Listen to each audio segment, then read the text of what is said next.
ajaran tauhid, mereka secara terang-terangan dan secara meluas menyebarkan syirik di kalangan masyarakat, tapi atas nama Islam. Atas nama Islam. Golongan yang seperti ini, kalau kita masih menganggap Islam, apalagi yang tinggal pada Islam? Apalagi yang tinggal pada Islam? Apa bezanya Islam itu dengan syirik, dengan agama lain? Kalau Islam mengajarkan supaya kita dijaga tubuh kita, jaga dengan baik, la tulqu bi aidikum ila tahlukah, la taqtulu anfusakum dan sebagainya. Mereka kata tidak. Kita buat 10 Muharram, pukul tubuh, seksa tubuh. Sampai begitu. Berbeza. Dia nak bawa yang lain supaya orang tengok, orang luar tengok tak ada beza Islam ni. Kamu pun orang Islam lebih kurang kami juga. Kalau kita tengok Hindu dengan tai pusam dia tu, dengan pikul kavadi dia, apa bezanya kamu? Kamu pun orang Islam pun ada juga buat macam tu. Habis kita. Habis kita. Itu tujuan mereka, nak mengelirukan umat.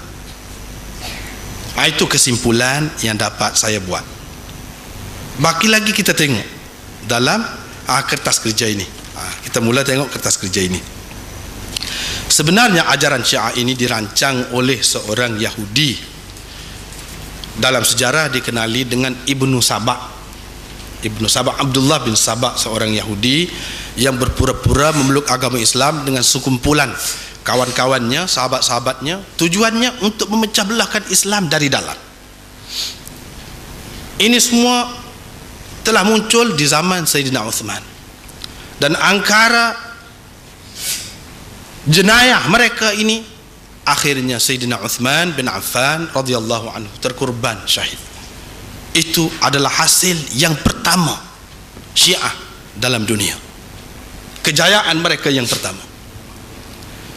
Kenapa kita katakan Syiah yang ada pada hari ini pengasasnya ialah Yahudi, si Yahudi itu, Abdullah bin Saba itu?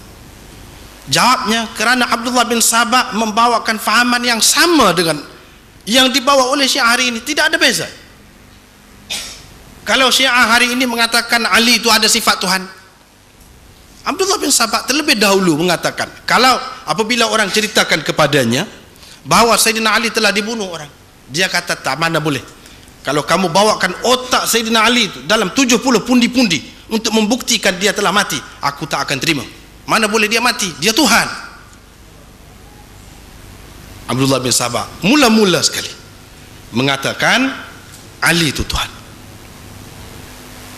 Abdullah bin Saba sebelum Sayyidina Ali terbunuh lagi, telah pun diketahui oleh beliau bahawa Ibnu Saba ini menyebarkan fahaman bahawa Ali adalah Tuhan. Kerana itu Ali memerintahkan supaya ditangkap Ibnu Saba. Tetapi Ibnu Saba sempat melarikan diri. Ali memerintahkan supaya ditangkap dan dibakar hidup-hidup. Artinya Sayyidina Ali tak ada kena-mengena dengan fahaman ini semua. Dan dia tidak menerima, tak tahu menahu pun. Yang orang kemudian ini sampai begitu sekali memujanya, sampai mengangkatnya sampai ke peringkat Tuhan, sama seperti Nabi Isa alaihissalam, yang mana orang kemudian mengangkatnya sampai ke peringkat Tuhan, tetapi tidak ada kena-mengenanya dengan dia. Begitu juga dengan Sayyidina Ali. Ibnu Saba itulah kejayaan yang pertama, huru hara umat Islam dibuatnya di zaman permulaan. Seterusnya di zaman Sayyidina Ali, kalau kita tengok bagaimana kejayaan mereka dalam memporak-perandakan dan mengadu dombakan masyarakat Islam sehingga berlaku apa yang kita ketahui dalam sejarah sebagai perang Jamal dan perang Siffin. Sebenarnya ini semua adalah perbuatan jahat mereka. Ini semua adalah perbuatan jahat mereka.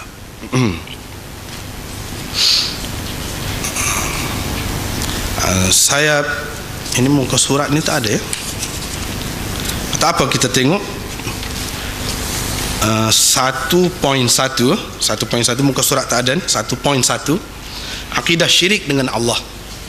Akidah syirik dengan Allah. Cuba kita tengok situ apa yang saya sebutkan tadi. Kita nak tambah lagi di sini. 1.12 Allah menyatakan sifatnya dalam Al-Quran sebagai yang awal dan yang akhir, yang zahir dan yang batin. sebagaimana firman-Nya, huwal awwalu wal akhiru wal zahiru wal batin. Tetapi Syiah meriwayatkan bahawa Sayyidina Ali berkata, anal awwalu wa anal akhiru wa anal zahiru wa anal batinu wa ana warithul ard. Ini sifat Tuhan semuanya diberikan kepada Ali. Sedangkan Allah Subhanahu wa taala dalam Al-Qur'an berfirman, inna nahnu narithul arda wa man 'alaiha. Hanya kami yang mewarisi bumi ini. Dia kata, wa ana warithul ard. Macam mana dia akan mewarisi bumi kalau kalau Sayyidina Ali itu diterima sebagai telah mati? Kalau tidak Sayyidina Ali itu diterima sebagai Tuhan, bagaimana dia akan mewarisi bumi? Tentu sekali kerana mereka mempercayai beliau sebagai Tuhan. Tetapi sifat ketuhanan ini bukan hanya ada pada Sayyidina Ali saja. Di zaman Ibnu Sabah dulu memanglah begitu, tetapi Syiah kemudian mengembangkannya lagi dengan mengatakan bahawa sifat-sifat ketuhanan itu ada juga pada 11 imam yang lain. 11 imam lagi ada juga. Misalnya dalam mentafsirkan ayat ini, kullu syai'in halikun illa wajhah, mengikut meriwayatkan Syiah meriwayatkan Ja'far As-Sadiq mentafsirkan ayat ini bahawa kamilah wajah Allah itu. Kamilah wajah Allah. Kami yang dimaksudkan di situ ialah imam 12 lah. Mengikut mereka, kalau kata kami itu dalam kitab mereka itu imam 12.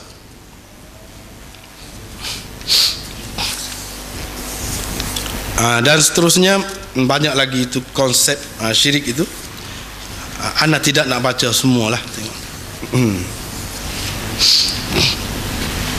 Cuba tengok 1.3, 1.4, 1.5, 1.6. Tadi setelah Ana sebutkan, saya sebutkan secara kesimpulan tadi tentang tahrif Al-Quran, tentang al-imamah wal walayah, tentang takfir, bukan takbir, takfir as-sahabah, akidah mengkafirkan kebanyakan para sahabat dan menganggap mereka telah murtad setelah kewafatan Rasulullah. Akidah imamah, akidah imamah ialah, di sini saya tidak sebut ini, tapi dalam kertas kerja lain disebutkan dengan lebih terperinci. Di sini sebab disebutkan perkara yang lain. Akidah al-imamah ini akidah yang sangat penting bagi Syiah. Seseorang itu tidak dikira beriman selagi tidak percaya kepada imam 12. Imam 12 itu mengikut mereka dilantik oleh Allah, seperti mana Allah melantik nabi-nabi dan rasul-rasulnya. Dan imam-imam ini tersebut dengan jelas dalam nas. Imam maksum, terpelihara daripada dosa besar dan dosa kecil. Imam terpelihara daripada terlupa dan tersalah, terleka dan terlalai. Semuanya maksum. Dan orang yang tidak percaya kepada seorang sahaja daripada imam 12 itu lebih kafir daripada iblis mengikut mereka. Imam 12 ini dalam senarainya, kalau boleh kita tengok gambar itu. Itu yang disebutkan imam 12, yang dipercayai sebagai imam 12. Coba kita tengok ni. Ini mengarut Syiah. Coba kita tengok ini Sayyidina Ali pun. Ini Hasan, ini Husain. Dan seterusnya imam 12 yang di sebelah sana yang mukanya macam matahari, itu Imam Ali.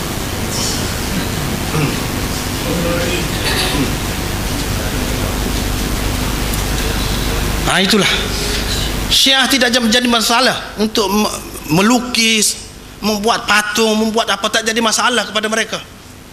Tidak seperti kita. Bahkan dalam masjid-masjid mereka pun ada gambar imam-imam tu, tak jadi masalah kepada mereka.